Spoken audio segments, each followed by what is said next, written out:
Merokok mempunyai pelbagai kesan yang ketara kepada perokok dan orang awam. Bahan yang terkandung di dalam asap rokok boleh menyebabkan penyakit paru-paru seperti penyakit obstruktif paru-paru kronik (COPD). Bagi mengulas isu terbabit, tim iMedical TV berkesempatan menemubual Pengarah Jabatan Kesihatan Negeri Kelantan JKNK Datuk Dr. Zaini Hussein baru-baru ini. Ikuti laporan tersebut dalam segmen Kesihatan minggu ini.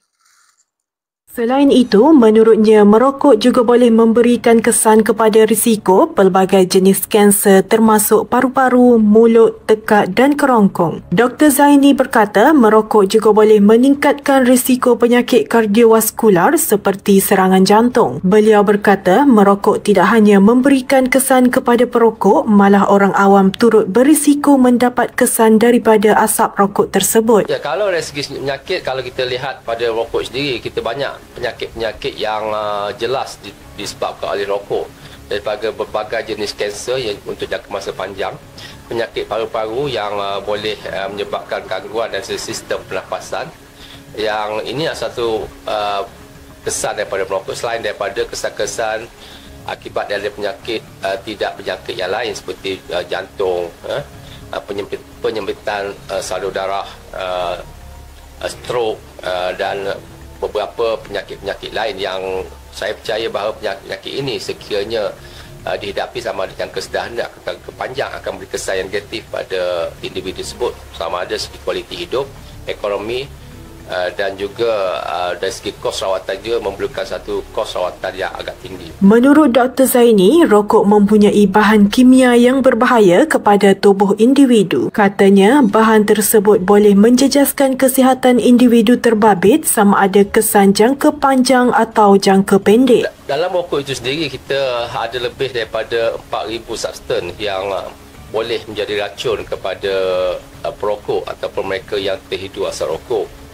Jadi, walau macam mana pun ada beberapa yang menjadi common ataupun yang sering kita katakan ialah substance seperti nikotin, naftalena, cadmium yang satu logam berat, tar yang juga terkandung di dalam rokok, dan juga beberapa bahan lain seperti metanol, amonia, formaldehyde, nitrogen cyanide dan sebagainya.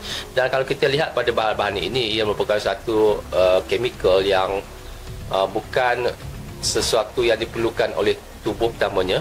Yang keduanya ialah bahan-bahan ini merupakan bahan yang memberi satu racun kepada tubuh dan juga sel-sel yang boleh memberi kesan negatif dari kesihatan. Baru-baru ini, tim iMedical TV membuat tinjauan di premis makanan di sekitar Kota Baru dan mendapati masih ramai lagi perokok tegar dengan selamba menghisap rokok dalam premis makanan berkenaan. Katanya, kesan daripada merokok di tempat awam telah menyebabkan 2.62 bilion wang terpaksa dibelanjakan bagi menampung kos merawat 3 penyakit utama akibat daripada komplikasi tabiat merokok menurut Adult Tobacco Survey 2011. Menurut Dr. Zaini, peniaga kedai makan, perokok dan orang awam memainkan peranan berhubung isu tersebut.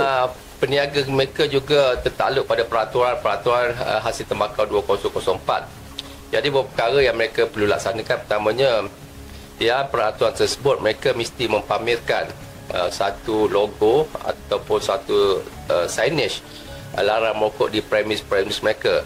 Dan sekiranya mereka gagal untuk mempamerkan ataupun menampal signage tersebut dengan saiz yang ditetapkan, ia juga menjadi satu kesalahan, di mana kompaun RM250 juga boleh dikeluarkan pada premis tersebut.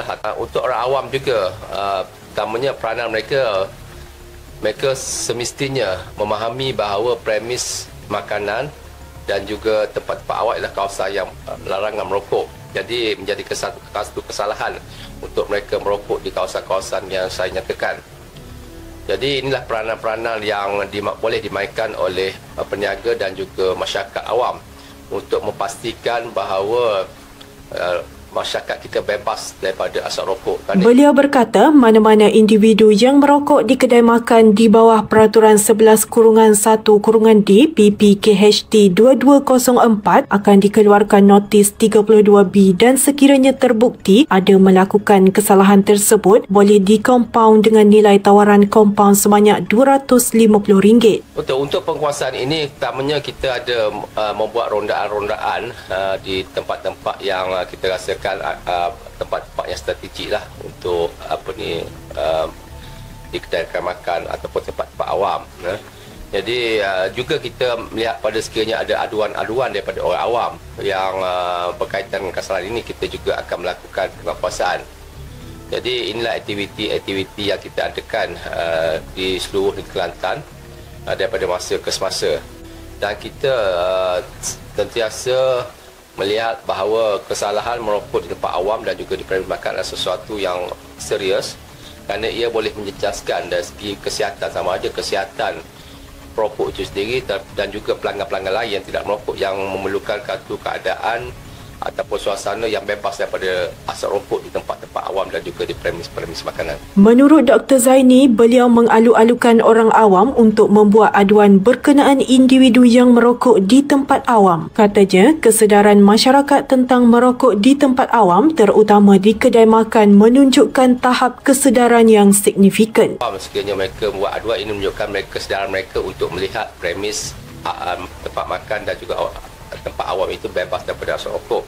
Dan kita juga memerlukan maklumat-maklumat seperti nama kedai, nama kawasan, daerah dan juga apakah kesalahan-kesalahan yang dilihat dilakukan oleh masyarakat berkaitan dengan merokok di tempat-tempat awam dan juga di premis-premis makanan. Mereka yang ingin membuat aduan boleh membuat panggilan telefon di talian 03-8892-4530 atau menerusi WhatsApp, Telegram atau SMS di nombor 010-860-8949.